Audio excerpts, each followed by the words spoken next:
ಶ್ರೀ ಗುರು ಬಸವಲಿಂಗಾಯ ನಮಃ. ಇಂದಿನ ಬಸವಣ್ಣನವರ ವಚನ ಹೀಗಿದೆ: ಮೂಗ ಕಂಡ ಕನಸಿನಂತಾಯಿತ್ತು ಎನ್ನ ಭಕ್ತಿ, ಗುಣವ ಹೇಳಬಾರದಾರಿಗೆಯು ಕೇಳಲೆಂತೂ ಬಾರದು ಎನ್ನ ಹೇಗತನವ ಮಾಣಿಸು ಕೂಡಲ ಸಂಗಮ ದೇವ.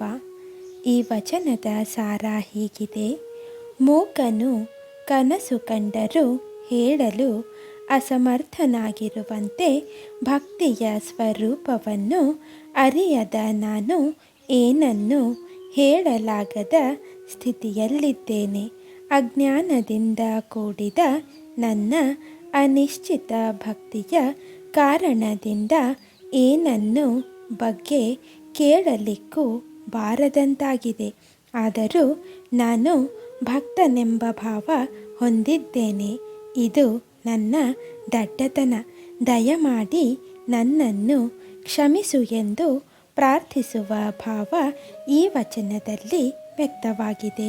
ಇಂದಿನ ಮಾತು: ಒಂದು ವೇಳೆ ಮಂಟಪ ಮೊದಲಾದವುಗಳ ನಿರ್ಮಾಣದ ಸಮಯದಲ್ಲಿ ಭೂಮಿಯನ್ನು ಶೋಧಿಸಬೇಕಾದ ಪ್ರಸಂಗ ಬಂದರೆ ಆ ವಿಷಯದಲ್ಲಿ ಈ ಪದ್ಧತಿಯು ವಿಧಿಸಲ್ಪಟ್ಟಿದೆ.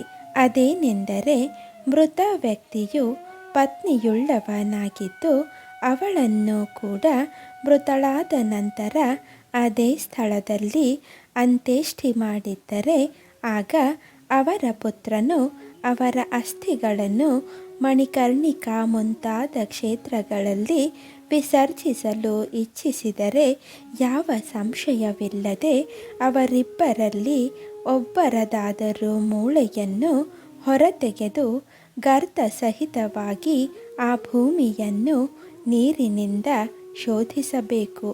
ಕುಲಸ್ತ್ರೀಯರ ವಿಷಯದಲ್ಲಿ ಮಾತ್ರ ಹೀಗೆ ಮಾಡಬೇಕು.